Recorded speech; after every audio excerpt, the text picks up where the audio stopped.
Hi, Hi, I'm Ted with Mob Rules. I'm John with Mob Rules. And a book. And a book. He doesn't have a name. Well, it does, I guess. Falling Storm. Gathering Storm. Abaddon. Admonius. Abaddon. That's right. That's the British. Yeah. The British guy. Abaddon. For the British bad guy. With the top knot. Oh, okay. That's why the top knot. What's with the top knots? Where did they come from? What is the history of top knots, John? Well, we'll go into that in further detail later. Or not at all. So we got this book. It's a little bit late, but we're going to go into it. Like us. Gathering Storm. Yes. Bye. Let's do it. No, not bye. We'll see you in a second. Smash cut. All right, welcome back, guys. Hi. Well, what's happening? I have a book in front of me. I have a book in front of me, and we're surrounded by equipment. This is crazy. We were just reminiscing about like how easy podcasting used to be. I know. Before we invented the headphone. Because we invented the headphone. Yeah, we did. So when we started podcasting, we had our single board to our single recorder with our microphone. I think we went through about 3 or 4 different microphones before we found these ones. It was tragic. It's pretty good. And then, then we're like, oh, wait, we can hear what we say. Oh, yeah. Yeah, that was like a revelation. Yeah, when we invented the headphone. Yeah, when we invented that phone. It was, and then now that we're doing cameras too. Yep, so we've added cameras to it. Sorry, people who can't see this right now, go to our YouTube channel and look at my dancing hands. Yeah. I'll have to make sure to use and then that smash cut to mine. As we have a 2-camera setup right now. It's pretty good. So Gathering Storm, you had a chance to really look through this while I was picking my son up. I sort of looked through it. I did a couple other things too around the house. Oh, cool. But no, Master bait. No. I'm trying to find another master. Yeah, master key. Master Chiefs in my bathroom. But no, we have our Gathering Storm number 1, Fall of Cadia book. This would be part of a series. One, and also because they've already announced number 2. With the Eldars. But this was really kind of helped solve Sister Player's tears because we had the return of Celestine. Because after the Imperial Agents book, when she was dropped from the Sisters lineup, there was much crying about that, but as you can see from our kind of a page here, Celestine is back in her finest, spindly glory in the Sigmari wings. Yeah. Well, my buddy was showing, like when I did that unboxing and we were looking at it. This model, I think, on picture looks a lot bigger than it really is. Like if you look at it, that base right there, is a Terminator base. Oh, 40 mil. Yeah, so it's really not that huge, and it catches the wind. I think, like as you put it together, I would seriously recommend putting some weights underneath it. Like it catches the wind pretty well. I think so. I think because I don't trust the little spindly, so I'm almost inclined to pin her to the base as well. Put like a rod or something, maybe surrounded by more doves, or I'm staying away from that one since last episode. But yeah, it's a beautiful looking model. I'm really happy with it. I think the last one looked pretty decent, but I don't know, something about like the spindly is unfortunate, but I'm really seeing like there's a third party that does the magnetic trays. I can't remember who does it. Was it Warhammer? Table War maybe? That's right. Yeah, you're right. Table War. But this would be a great candidate for it. Like especially like all the new Age of Sigmar, like the Celestines or whatever you call them, the Celestials, like great candidates for it. So yeah, I would like some custom cut foam for my incredibly spindly. I wouldn't trust it. Oh god, it's so hard. All right. As you can see, kind of the first few pages of the book here, it's a mixture of old and new art. Yeah, so this is 3rd edition cover. Yep, it's classic. Black Templar. And especially because we have the return, really, of the Black Templars to the fore as a crusade, and then some awesome art of Benoit Balls. No, Carl. Mechanicus. I dig, like, I think we were talking a little bit earlier about, like, how he has, like, this Tyranid-ish kind of feel to him with, like, the extra arms and stuff. You don't really see it in this art, although you do kind of have, like, you have his belly arms that are helping hold his staff. I think he has 3 hands, on his jerkin hand. Yeah, not holding the key today, but I do see like a whole lot of like 1950s sci-fi stuff. Like you have all the vacuum tubes on his carapace, and then like that loud hailer that he has. You just imagine like when he walks by, Kids, stop running in the hall, kids. But no, like the first section of the book here, we all have kind of the background story about what's going on in the galaxy. Long story short, it's fucked. Everything's messed up. Cadia is under siege by the 13th Black Crusade again.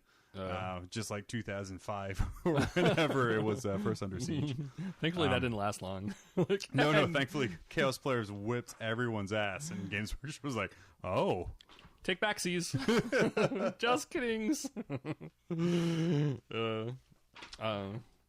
So what was the Buried Secrets? Do you remember what that was about? Was that and it looks like it has to do with a Mechanicum, right? Did they have anything to do with the gate, do you think? No. So what we find kind of in this book here, no spoilers. The pylons, the Caden pylons, were actually Necron technology. Ooh. What? Yeah, I thought it was Skaven. Yeah, I know. Space rats. What were they called again? Oh, they were talking about the Hrud for like a second. Yeah, the Hrud. And then they decided that wasn't. But yeah, it's just kind of Necron technology, and what Call found out. He kind of visited a planet that got attacked during the fourth Black Crusade. Was that had pylons too. So the Necrons had made pylons for kind of like an anti-chaos purpose. Okay. And kind of the Black Crusades have been kind of slowly getting rid of those. That's interesting because it seems like it seems like they're the Necrons are the antimatter to chaos in a way, right? For sure, like for sure. Because they have no souls, they can't corrupt them. It's just automatons. So what perfect? You have to get rid of the Necrons in order to take over the galaxy. Yeah, right? Absolutely. You have to collect all of the kryptonite, or in this regard, get rid of the positive kryptonite. So you have Pokemaster Trazon here in his museum. One of his artifacts starts ringing. It's a bell or something. Okay. It's super in-depth coverage here. It wasn't a psychic dog. No, but it murdered like 5 of his exhibits in his museum. And shit started exploding everywhere. And that's when he was like, okay. Yeah. And then he sees that there's the trouble in Cadia. It's described as kind of like... Infinity Stone. Yeah, it's kind of described as kind of blood red kind of emanating from Cadia. So it's like a vision, or no? Trazon has like a map of the galaxy, like a real time map, like a security camera for the shit he's left behind. That's great. So he heads to Cadia after seeing that there. Okay, and that's when he teams up with Call to use those pylons to stop chaos. Yeah. Okay. Yeah. So then we go to the galaxy map. And now, how does a lot of this tie into the Fenris? Because you read through the Fenris books, right? Yeah. So that was a precursor to the whole shit going down, right? So yeah. Fenris happened, and then the Dark Angels and Space Wolves made up, and they're all lovey-dovey again. And then they headed to Cadia to stop this. So did they fall in love again? Did they rekindle their relationship before or after? They play Careless Whisper on the way. Okay. little jazz solos. But yeah, so on Cadia itself right now, you have Cadians, obviously. They're not racist. You have Space Wolves, Dark Angels, all kind of defending their little bits. You have Creed, Tactical Genius. And you have a multitude of other Space Marine chapters. You have Sisters of Battle there, all kind of defending against chaos. Being defendy. Yeah. Yeah. That's what you do when you're defending. Smash cut. What? To Terra. What? Where we have our Imperial Fists. Oh, okay. Aboard the Phalanx. I like that name. Boarded by Be'lakor and a bunch of, I believe, Iron Warriors. And they get their ass handed to them because, like, the guys they have left in the Phalanx, those guys are the scrubs of the Imperial Fists. So it's kind of like, borrowed from other chapters. Yeah, Beasterize the spoilers. Hey, Crimson Fist, you get this one. So Garadon and his third company, when they're losing, It's not a Pokemon. I know. Well, we're not a Trazon right now. Okay. But he takes his third company and he manages to beat back Be'lakor and some of the Iron Warriors, and then he because what Be'lakor's trying to do is fire the Phalanx's guns at Terra. Okay. So in order to have that not happen, Garadon kind of blindly warp jumps away. And he's like, and Be'lakor's all curses. And that's when they show up right at Cadia. Okay. So they blindly jump to Cadia, It's kind of warp travel in general. It's kind of like, hey, let's hope this works out. That's true. So when they arrive at But this seems like even more so. They arrive at Cadia. and they bring some guests with them. The Siege of Cadia Secundus. In the out of the warp they pull Saint Celestine, and I believe an entire ship of Sisters of Battle. Oh shit! Just randomly. Okay. Wheel of reinforcements. Yeah, wheel of reinforcements. So they arrive at Cadia. Works. Ah, fuck. so they arrive at Cadia. Okay. And then Celestine goes about doing her saint thing, stabbing demons, killing Releasing things, birds out of her butt. releasing birds, making John Woo proud. One of the cool stories I heard is the twin sisters, the twin canonesses of the order that was at Cadia. They get killed by demons, and Celestine cries because girls. Okay. And that brings them back to life, and that's how you get your Gemini twins. Oh, they're the sweet. former canonesses, Okay. and now they're the Gemini twins, which Yeah. still sounds like a '60s pop group to me. Oh, okay. But So every once in a while, she just like pinches her septum every time they die, knowing that they're not going to die forever. It's like, oh, I have to cry. Ah, oh, that hurt. Ah. Oh, septum. Okay, that's what you said. What did you think I said? Pinches or what now? Oh wow. So yeah, Trazon, the Pokemaster, arrives at the Kanto region of Cadia, Okay. and he unleashes from his Tesseract vault a company of Ultramarines from the 30th millennium. Oh shit. Contemptor dreads and all. Wow. He unleashes just a bunch of Imperial troops as kind of backups and reinforcement. Had he been holding on to them for the last 10,000 years? Yeah, they were in his museum. He collects things. That's what he does. Shit. So, That's impressive. and Hey, I got an army in my butt. You want to see it? And one of the other things, and of course, the Ultramarines come out and they're like, "Oh, wait, what the fuck? We've been in prison. Oh, chaos. We'll be back for you later." So you can't get mad at him too No, much. you for can't that. get mad at him Like, too much. All right. Another person he releases is Inquisitor Greyfax, who is another millennia old Inquisitor who's being captured. Okay. And of course, she gets out.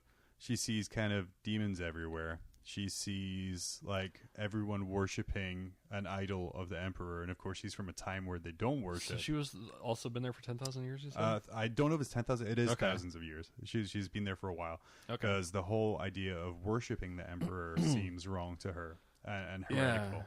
Okay. So you have kind of this nice dynamic, and in the story, there's a couple of really It nice must be passages. because now that we're reading the Beast Arises, that's the 32nd millennia, and at that point they're already worshiping the Emperor, right? So like she must be from before that. So it must be at least 8,000 years old. yeah. Okay. So at least it's and like there's some really nice passages in the book, kind of conversations between Greyfax and Celestine about which with your like demon powers because she can't stand psychic, like all that kind of stuff there, showing kind of that dichotomy. So there's a lot of really interesting conflict in the book between you have conflict between Cowell and Trazon, kind of like Xenos technology and saving the Imperium and the decisions that have to be made there between Celestine and Greyfax about kind of faith versus the Imperium. So he starts to kind of get more in bed with the Necrons, right? Does that come into play in this? Yeah, Or- he doesn't okay. really have much of a choice. Okay. It's kind of like they had a MacGuffin to kind of take care of all of the weapon. Like we can stop because they have a Blackstone Fortress. Chaos has a Blackstone Fortress, Okay. like a planet killer, like a 40K Death Star. And they had a MacGuffin to take care of that, but it got destroyed. And that's about as much detail as they go into okay. there. So they have to kind of start using the pylons. Well, they send a Suicide Squad to take care of the Blackstone Fortress, and then the Phalanx takes care of it and blows it up. But they really kind of he did his little Mechanicum calculations, and he figured out he didn't have much of a choice. It sounds like a Star Trek plot. All right, guys, we're about to try something. It's terribly dangerous. We might all die. No, let's not do it, Captain. Let's try something that's safer. Oh, didn't work out. Let's try the thing that might narrowly kill us all. Hey, it worked. You're like putting too much air into a balloon. So yeah, they finally activate the pylons on Cadia. Okay. So what happens is the Eye of Terror starts like shrinking and contracting and getting smaller until the pylons stop working, and they pretty much blow up and rip Cadia in half. Have you ever dripped like salt onto slugs? I've gone on the Imperial Knight page a couple times and made fun of their firing arcs. Maybe but that's about it. Yeah, they just took nerd salt and just sprinkled it onto the Eye of Terror, and it shrunk. This book is like 80% salt. Okay, I'm going to use it to season. But really, kind of there's the narrative in this book is kind of obviously not kind of the quality of the Forge World books or the Imperial Armor books, where kind of that's the high standard to me in battlefield narrative. But there are a lot of cool moments, like I said, and just having so many kind of, to me, this is the book of buddy cops. So you have like Greyfax and Celestine, roommates that don't want to be together. Oh, she's neat, she's dirty, but kind of being forced to work together. The same thing with Trazon and Cowell. Okay. Cowell doesn't like him or his methods. Trazon's just Trazon. He's there to poke master everything. His ultimate goal is to catch Abaddon. Oh, okay. Oh, that's what he wants good goal to have to add to his collection. And he gave up so much of it to get him there. Spoilers: he doesn't make it because stuff happens. I won't go into how Cadia falls. I mean, the spoiler fall of Cadia is in the book. Yeah, Cadia falls. Okay. Yeah. There's Greyfax. Oh yeah. Oh, her design elements are just awesome. So I think she looks like a great model. The issue people have with her is just the look of why would you have high heels and power armor and everything? And then I think people just forget the aesthetic that the 40K has. Just ridiculousness. Everything is turned up to 10. And I think also just talking about the was it you or Andy that was had watched an interview with the designers for the that Space Marine movie we watched. Yeah. And they were saying that I think it was like the reason they hadn't done a live action movie was that it was near impossible to have to be able to create that kind of Space Marine armor that would actually function. Yeah. So if you think about it, it's like the whole design of Space Marines is physically impossible. So fuck it. You may as well just make it look good. Well, what you're saying is that we need to start having body shaming pictures on our Marvel site and be like, this is an unrealistic expectation for men, and have like a Space Marine there. I have never heard a paraphrase so perfect. I know. That's exactly what I said. That is, you're welcome. One thing I really like about the Greyfax model here is I'm opening the Greyfax page. Are we going to go back to the fluff, or are we? Yeah, I'm done with fluff. Okay. You should read it. It's going to be a pivotal book in 40K. I think it's going to be talked about for years, kind of for the stuff that happens in it there. Okay. The important thing to take away with it is kind of we're building our relationships. These new characters are being introduced. New characters who are millennia old and kind of fish out of water elements I really enjoy in the storytelling. But at the same time, I mean, there's spoilers out there, but I don't want to go kind of like word for word about what happens or who dies or all that other kind of stuff. Okay. Or how Creed kind of outflanks a Warhound Titan. Badass. I know. But yeah. Okay, so here we have Inquisitor Greyfax. 150 points. What do you think? I mean, I'm seeing Mastercrafted Contemptor Bolt Gun. Mastercrafted Power Sword at Strength 3. That's not amazing, but that's okay. Frag Grenades, Crack Grenades, Psych Out Grenades, which is pretty cool. We now see those on 2 models, right? Yeah, she's the weakest of the 3. That's not necessarily saying it's a bad thing. She's still a solid choice as an HQ. She has a 24-inch area around her, kind of a bubble, where people can't infiltrate. Okay. So that's a kind of a great denial area, and if she's teamed up with someone like Kodiaz, then you're kind of forcing people into certain areas. She also has her own psychic power. Okay. It is that if you target the unit, they take a leadership test, and if they fail, they're pinned. Okay. Sorry, if they pass, they're pinned. Okay. No. It's a pinning test, and then if they fail, they're pinned. If it's passed, then the power is in effect. If they pass, that unit still can't run Sweeping Advance or Overwatch Or Turbo Boost. Or Turbo Boost. So like her, strength isn't a great power sword, but she's really kind of a support character, where she's really pushing out all these buffs and kind of setting everything else up to kind of do the big damage and destruction. Okay. She's a good choice. So it looks like let's see. You can also you can modulate it. So you either go Warp Charge 1 or 3. Warp Charge 3. If you do so, this power targets all enemy non-vehicle units within 12 inches of the caster. So versus 1. So you can do it like a big bubble, or you can just do like, hey, you take a pinning test. So that's pretty dope. It's pretty good. Well, let's go back. Before we get too too much into that, there was something that I really liked about this earlier, if you don't mind, and that was the missions. And then let's go back into the characters. But I think that, like, having gone through some of the other campaign books, each one adds something. Well, I can't say they all add something different, because I think some of the campaign books all have a Planet Strike or Cities of Death. Yeah. So, but this one has something that's kind of unique, and it wasn't. I've seen some campaign books that do elemental effects, but it's like roll a d6 and that's the effect. This is, it's a d66 for the Empiric Storm table. So we're in the eye of the storm. Sure. And so, like, I think you and I were going through this earlier, and it's crazy shit that might happen. So depending on what you roll, you might have to dice off and place a Bloodthirster on the table. Yeah. Or one of your Psychers might have to take a leadership test or die and become a spawn. Or one of your Psychers might double his toughness and strength for this phase. It's a neat table that adds really kind of, you have to, like, view with the warp being in flux as it is, as the 13th Black Crusade goes out to the pylons really kind of affecting the psychic field. Yeah. Like it's mentioned in the book, when the pylons are turned on, Celestine kind of falls in her strength because she's weakened by it, and all the demons are kind of slowly being banished away. So when you're in such kind of a warp zone like Cadia is, it makes sense to use a table like this. Okay. I sadly don't have the models to use this table. Yeah, there's a lot of call for demons. You need demon spawns, you need greater demons, but there are other things that I think that this is definitely a good. It fits a narrative of allies versus demons. I mean, it's very much to the narrative. I mean, not to overuse that word in one sentence, but I mean that's really what it is. So chances are you're playing with demons. You have demons on the table. You can pick up additional demons and so on. So it's not gonna, like, there's some things that make take away demons and vulnerable save. That's not gonna work out so great if you're playing Eldar versus Imperial Guard. But it's definitely something you're gonna have to, and you're gonna I hate saying this, but forge the narrative with. It's not something really you show up at a pickup game and you're like, hey man, let's use the Empiric Warp Storm table. Right. Oh, okay. I'm playing Tau, you're playing Necrons. Great. Oh, there'll be some salty ITC players. Yeah.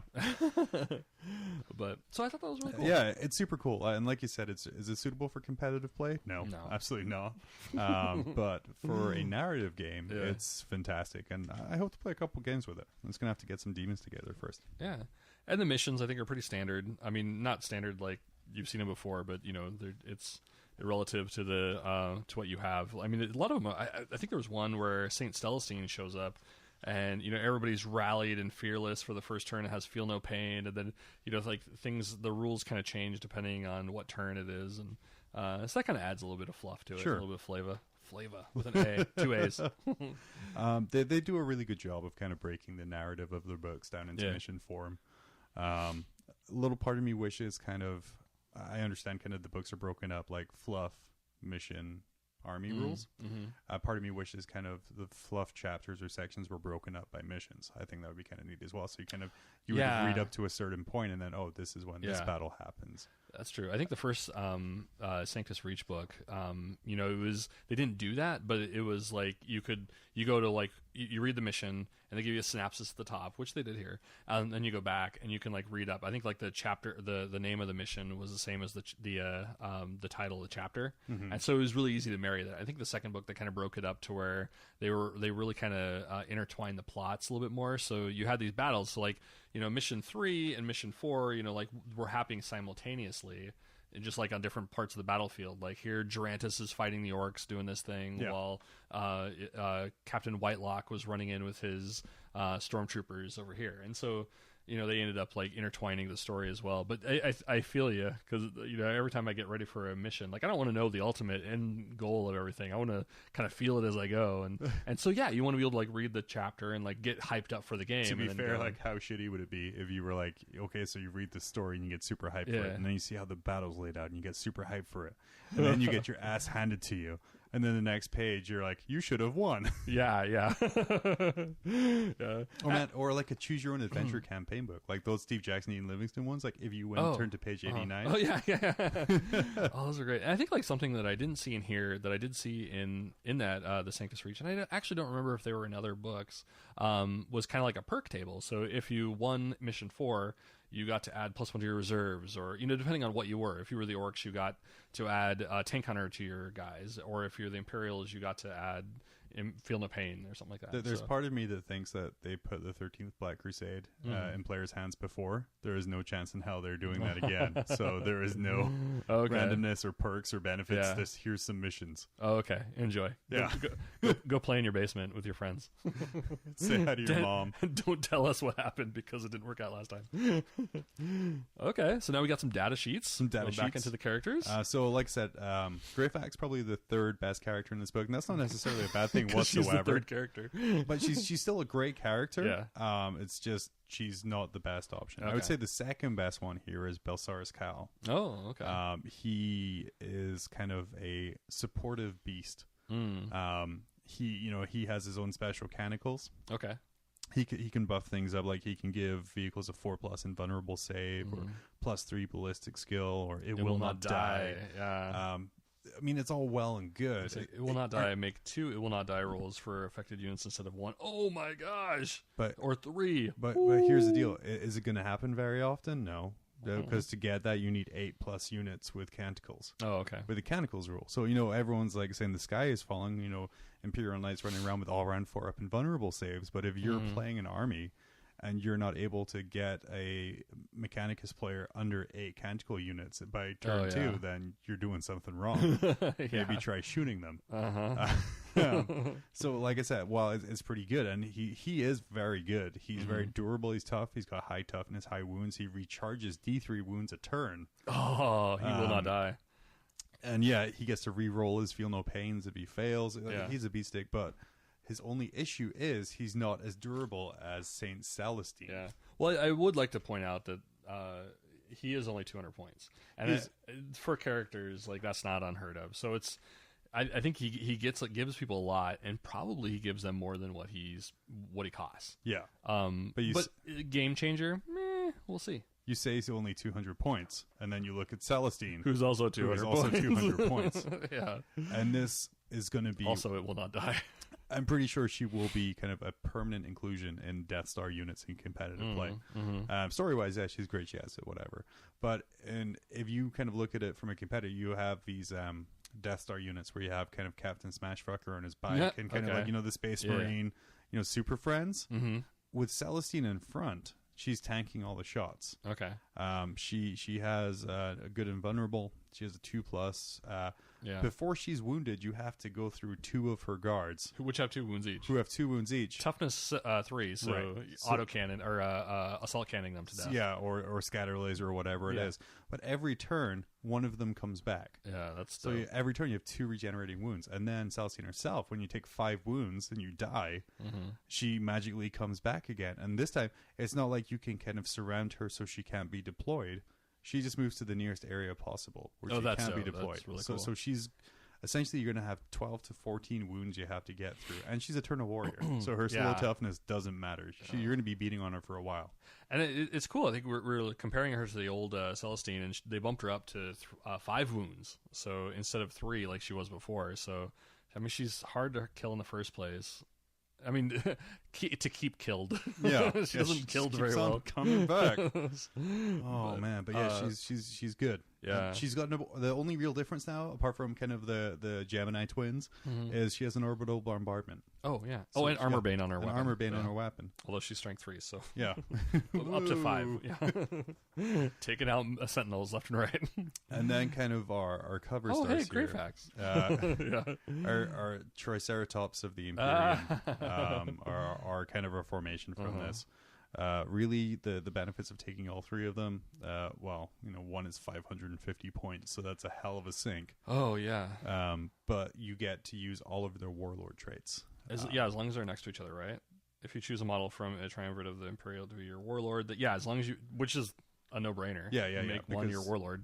They're great, so you get 3 warlord traits pretty much for free. And then Inspiring Presence. You got to be within 12 inches of them, but they're fearless. Of at least 2, right? Yeah. Okay. Yeah, that's decent. That's okay. And it's pretty good. Formations, again, we have our Conclave Equatorius. We didn't bust this out. I wish we had sat down and crunched it, but Conclave of the Aquarius, that one is something like 3,000 points minimum or so. Yeah, that's Conclave Acquisitorius. Yeah, I believe anyway. Yeah, they're both of these formations. it's an inquisitor that inquires office supplies.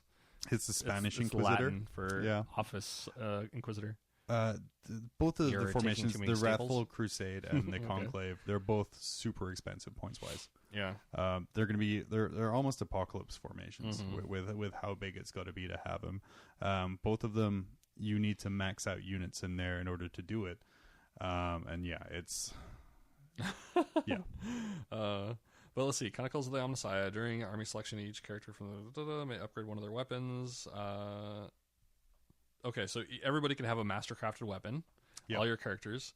Maximum number of units. Okay, so if you have a maximum number of units, then all the units in this formation of the Doctrina Imperialis, the special rule. Okay, so you get the Scutari Doctrina. Yeah. That's cool. Yeah, it's pretty good. It's not like wow, but Not game breaking. okay. Yeah. Wrathful Crusade. So they have Chronicles plus the. Okay, so basically it allows them a double dip. Like everybody has everything. Yes. Okay, that's decent actually. It's pretty decent, but again, it's thousands upon thousands of points. Yeah. But looking back to like those charts, when we were talking about like, all right, you're only gonna be able to have it will not die with 3 dice if you have 8 units. Well, that's pretty easy to have 8 units until people bombard the crap out of you. Unless people are like, hey, you want to play a game? Yeah, what's the point level? 3,622? Oh, that's that. No, I'm good. Thank you. Kill team, please. So, Wrathful Crusade. Everybody gets Crusader. Yeah, everyone gets Crusader, and if you max it out, everyone gets Zealot. Okay. So, and then all units, the reroll failed charge rolls. Okay, so that's okay. And then they get Fierce Charge if you roll a 10 or more on the... And they can reroll failed charges, which is pretty baller. Yeah. But nothing, I mean, it's all nice and fluffy, nothing hugely, bonerfying. No. Until we turn the page. Oh, what? I just got all the boners. Yeah, Grand Convocation Detachment. I.e. what Cult Mechanicus and Scutari should have been in the first place. Yeah, so now we're seeing, like, when they teased us with each book, now we can put them together. To be fair, you still do need each book. Oh, well, okay. We can now tape them together. The Grand Convocation pulls units from Codex Astra Militarum, Codex Cult Mechanicus, Codex Imperial Agents, Imperial Knights, and Scutari. Okay. So if you kind of max out your units, you're going to need 1, 2, 3, 4, 5, 6 books. This is getting me back to Tyranid times. We're really? going to have to take 6 books with me. Okay, so we have this book plus Scutari and Admech. Yep. Knights. Yep. And what were the... Imperial Agents and... Astra Militarum. Astra Militarum, yeah. Ooh. All right. Yeah, there's some good options in there. Yeah. I mean, really, the only thing it pulls from Astra Militarum is an Engine Seer. And because you have kind of 2 to 4 slots, an Engine Seer is kind of a good cheap choice to put in there, especially because you're probably taking Cowl with that, because why wouldn't you? Yeah. So what was there was some boon to this one. All vehicles in this attachment have it will not die. Oh, that one was pretty good. Okay, so automatically gets it will not die. And if it's within 6 of HQ, you get Machine Spirit. Power of the Machine Spirit. POTUS. Yeah. Podmus. Okay. Podums? So then you get, as long as you have a maximum number of units in your troop section, you get Chronicles, Canticles of the Omnissiah special rule. It's pretty good. So it just gives it to everybody. Yeah. That's cool. Which kind of helps with Cowl. Yeah. And his Testicles of the... Testicles of the Omnissiah. Arc Magos. Testicles of Grandpa Touchy. Now, the thing that kind of made me buy this book in the first place, because I was on the fence about it, is the Castellans of the Imperium detachment. This is the kitchen sink detachment for Imperial forces. But there are no Scutari in this, despite the marketing. Of our Scutari on the page here. There are no cats in America. I was going to say, I'm super sad there's no Scutari. I'm going to have to console myself with the Wyvern batteries, the Devastator squads, the Centurion Devastators, the Scout Sentinels, the Drop Pods, the Assassins, the Bane Blades. I'm sorry, all I heard was blah, blah, blah. Oh, God. To me, the Castellans detachment is everything an Inquisitorial detachment should be. In all the book, and I've, the more I'm reading, the more I'm focusing on the Inquisition. Kind of that's where my extracurricular reading is going. Oh, and to me, they're just people who show up on the planet and they're like, "You work for me now. This tank is mine." This is mine. Your PDF force, this is my retinue now. You Marines over here, help me out. Here, put my personal logo on it. Yeah, pretty much. He has a personal logotier who goes around with him. But so what this allows me to do is I can make now an army kind of based on that. Okay. I can kind of take my Inquisitors from my HQ, and then I can be like, okay, you infantry platoon are with me. Land Raider, Crusader, they need to come with me too. Now, Centurion Dev Squad with grav cannons. All of you. No, that'd just be Devastator Squad with grav cannons. Oh, you wouldn't do the Centurions? No, I'd get like an Inquisitor and Terminator armor to walk along with the grav. Remember, there's still a competitive part of me. Yeah. It's, all the fluff. But this, to me, is a fantastic list. Okay. Also, kind of with the leaks or the kind of the releases that Games Workshop have done with Gathering Storm 2, Fracture of Biel-Tan, I really hope there is an Eldar version of this. With Eldar, Dark Eldar, Harlequins, all in one list. That's the rumor, isn't it? God, I hope so. Makes me very excited. I'm going to have to buy some Reaver jet bikes. Yeah. Gosh, I love it. Like, I think the Lords of War, I mean, you get everything. Like, if you want, like, all the knights, plus anything out of the Militarum book. So, gosh, I mean, one of the things that I always wish that I had playing Space Marines was access to the Bane Blades and all that other stuff. Yeah, now you can. You just got to put a little Red Inquisition eye on the side of it. The Inquisition of Iron Hands. What? Nothing. Inquisition. We're Inquisition. Pain of mind. But it's a fantastic book. Yeah. It's not quite as kind of large as Wrath of Magnus or Curse of the Wolf, and where we kind of had those 2-packs where kind of you have your fluff book and you have your fluff book, you have your rules book, and it's separated out. This is kind of just one single one. It is also about half the price of Wrath of Magnus and Curse of the Wolf, and it affects a hell of a lot more armies than that, though. Cool. But yeah, I like it. Yeah. I think it definitely a little bit more affordable. And because they are coming out with those books so frequently, I mean that is kind of nice. Just having a little tease to the fluff, but I don't know. And it's got me excited for playing Imperials again. Like I said, like all my armies for 40k. I mean, I have a 30k Imperial Fist Force. Yeah, I've occasionally played Space Marines on 40k. Yeah. But mostly I've had Orcs, Tyranids, Eldar now. I've always been kind of a Xenos player. But like the alt Xenos. The alt Xenos, yeah. I need my safe space. It's called a webway. But now, like I said, all the Inquisition books and things like where that's kind of where my interest is going. It's matched up with this Fall of Cadia, where I can kind of take everything in the kitchen sink in there. I can take my Imperial Knight Renegade box that is sitting upstairs unbuilt, and I can build it and add 2 knights to my Space Marines in my cabinet and add an assassin to that, and that's really easy to make a detachment. Yeah. Oh, cool. It's super good. Yeah. I like it. Well, that was Gathering Storm, Fall Acadia. Yeah, that was a microphone tap.